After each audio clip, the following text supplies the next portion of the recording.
Hi అండి. మీరు ఎప్పుడైనా ఆలోచించారా మీరు ఎందుకు లవ్లో పడతారనేసి? సో మీరు ఇలా ప్రేమలో పడడానికి మీకంటే కూడా మీ బ్రెయినే ఒక పెద్ద కారణం. ఇది ఎలాగనేసి మీకు ఈ వీడియోలో ఎక్స్ప్లెయిన్ చేస్తాను. మీకు నచ్చిన వ్యక్తిని చూసినప్పుడు మీకు మొదటగా రిలీజ్ అయ్యేటటువంటి హార్మోన్ డోపమైన్. దీన్నే ఫీల్ గుడ్ హార్మోన్ అనేసి అంటారు. సో మీకు వాళ్ళని చూసినప్పుడు ఈ హార్మోన్ ఏం చేస్తుందంటే ఒక హ్యాపీనెస్ని, ఒక ఎగ్జైట్మెంట్ని తీసుకొస్తుంది సడన్గా. దీని ద్వారా మీకు వాళ్ళని పదే పదే కలవాలని, లేదంటే వాళ్ళతో మాట్లాడాలనేటటువంటి ఒక కోరిక మనసులో కలుగుతుంది. దాని ద్వారా వాళ్ళతో మాట్లాడడానికి ఎక్కువ ఇంట్రెస్ట్ చూపిస్తారు.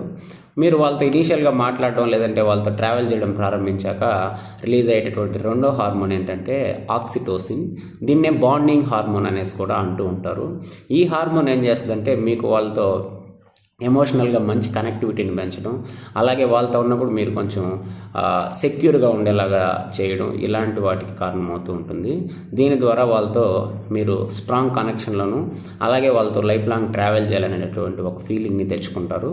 మీరు వాళ్ళతో అలాగా ట్రావెల్ చేయడం ప్రారంభించాక తర్వాత రిలీజ్ అయ్యేటటువంటి మూడో హార్మోన్ ఏంటంటే సెరటోనిన్.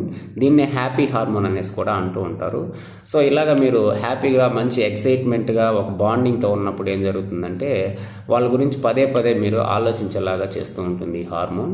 దీని ద్వారా మీరు లవ్లో ఎక్కువసేపు ఉండాలని, లేదంటే వాళ్ళతో ఎక్కువసేపు మాట్లాడాలని, వాళ్ళతో ట్రావెల్ చేయాలనేసి అనుకుంటూ ఉంటారు. ఇదంతా కూడా మీ బ్రెయిన్ చేసేటటువంటి ఒక పెద్ద గేము.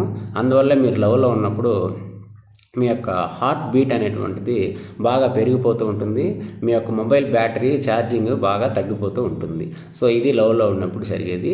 కాకపోతే మీరు మొదటగా కలిసినప్పుడు ఏం జరుగుతుందంటే బాయ్ ఫ్రెండ్ కానీ గర్ల్ ఫ్రెండ్ కానీ ఈ యొక్క హార్మోన్ లెవెల్స్ అనేటువంటి ఒక్కసారిగా స్పైక్ అవుతాయి. కాబట్టి కొత్తల్లో మీకు బాగా చాలా ఎక్కువ ఇంట్రెస్ట్ ఉంటుంది వాళ్ళ మీద. రాను చాలా వరకు కూడా చాలా మందిలో ఈ ఇంట్రెస్ట్ అనేటువంటిది కొంచెం కొంచెం తగ్గుతూ వస్తుంది. ఈ వీడియో కనుక మీకు నచ్చినట్లయితే లైక్ చేయండి, షేర్ చేయండి, సబ్స్క్రైబ్ చేసుకోండి.